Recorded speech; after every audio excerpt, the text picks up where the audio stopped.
The silence occupying Orbital 6 was a tangible force, heavier than the vacuum pressing against the reinforced transparal.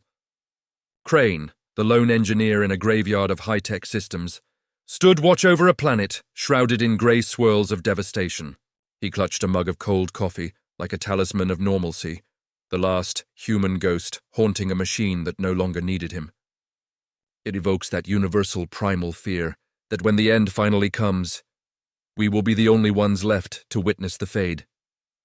But the void broke. A static-filled transmission from the surface, Strike Team Gamma, pierced the quiet. Against protocol, and perhaps against sanity, Crane descended. The planet was a wound in space, bleeding heat and ozone. In a crater scarred by fresh plasma, he found her. Serena. She lay buried beneath the twisted wreckage of a defensive turret, her armor a battered masterpiece of battlefield engineering. "Kill me," she whispered, her voice a jagged shard of shame. "Or leave." Crane, a man who had spent years fixing things others abandoned, did neither. As he excavated her from the debris, his scanner revealed a horrifying truth. The microservos, humming beneath her plating, weren't just enhancing her strength. They were holding her disintegrating body together. They found sanctuary in an ancient mineshaft, bathed in the amber glow of emergency lights. Here, amidst the hum of dying machinery, the armor came off, and the truth spilled out like blood.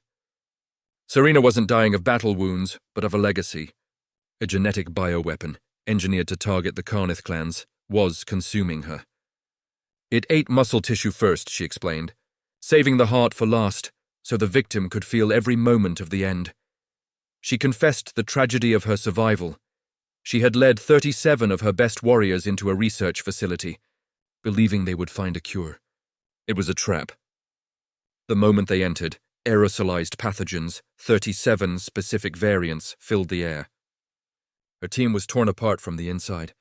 Commander Voss had ejected her in a quarantine pod, not to save her, she believed, but because she was already infected. He had sentenced her to live as a monument to their failure, carrying the knowledge of genocide like a second disease. That night, scavengers came. Serena, broken and dying, fought with a terrifying fluidity, her blade moving like liquid death to save Crane. Later, in the quiet of an abandoned observation post, Crane countered the violence with a song, a simple lullaby about sailors finding a harbor. It cracked her warrior's mask, revealing the terrified woman beneath. But war is a jealous beast. At dawn, a hunter-killer drone locked onto them. Crane, desperate to protect the protector, lured the machine into a narrow ravine. He triggered a collapse, burying the machine and himself under tons of rock to buy her time. Darkness swallowed him. When he woke, pain radiating from his crushed leg, Serena was armored once more. She had torn the mountain apart to find him. Through the distortion of her helmet, she confessed that Voss was wrong. She hadn't been saved to suffer, but to be strong enough, in this one moment, to pull a stranger from the grave. She had donned the armor not to die, but because she refused to let him remember her as weak. They limped to a ridgetop communications beacon. Crane sent the coordinates, his hand resting over the mechanical pulse of her suit. "Not today," he promised. The ship that split the sky the next morning bore Dr. Alex Thorne, Crane's old ally. Alex recognized the symptoms immediately, a classified mutation from the old wars. But he brought a twist no one expected. A countermeasure existed. An antidote. Serena recoiled, crushed by the weight of survivor's guilt. "I failed them," she wept. "I'm not worthy." Crane held fast, refusing to let the darkness win. "If you die, a part of me dies with you."